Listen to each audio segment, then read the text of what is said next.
বাসে চলাচল করতে এখন থেকে সপ্তাহে 7 দিনই হাফ পাসের সুবিধা পাচ্ছেন শিক্ষার্থীরা। ছাত্র জনতার গণ অভ্যুত্থানে শিক্ষার্থীদের বিশেষ অবদানের জন্য এই সিদ্ধান্ত নেওয়া হয়, যা কার্যকর হবে মঙ্গলবার থেকে। 7 দিনই ইউনিফর্ম কিংবা ছবিযুক্ত পরিচয়পত্র দেখিয়ে ভোর 6টা হতে রাত 12টা পর্যন্ত হাফ পাসে বাসে চলাচল করতে পারবে শিক্ষার্থীরা। দেশের সব মেট্রোপলিটন এলাকায় সিটি বাসে গুনতে হবে অর্ধেক ভাড়া।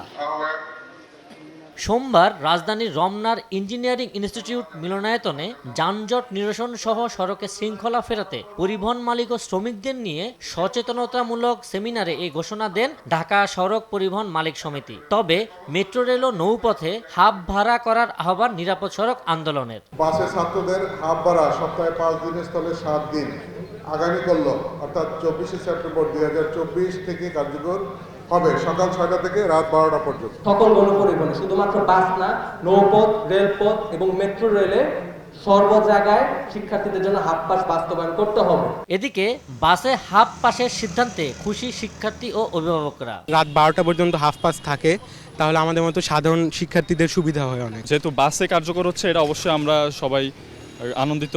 শুক্র শনিবারে অনেকের চলাফেরা করতে হয়, সেই হিসাবে এই জিনিসটা অনেক ভালোই হয়েছে। স্টুডেন্টদের কথা ভেবে যে একটা কাজ করা হচ্ছে, এটাতে আমরা আসলেই অনেক উচ্ছ্বসিত। সব জায়গায় নৌপথেও চাচ্ছি আমরা, এটা হোক। এর আগে সপ্তাহের 5 দিন সকাল 8টা থেকে রাত 8টা পর্যন্ত শিক্ষার্থীরা হাফ পাসের সুবিধা পেত।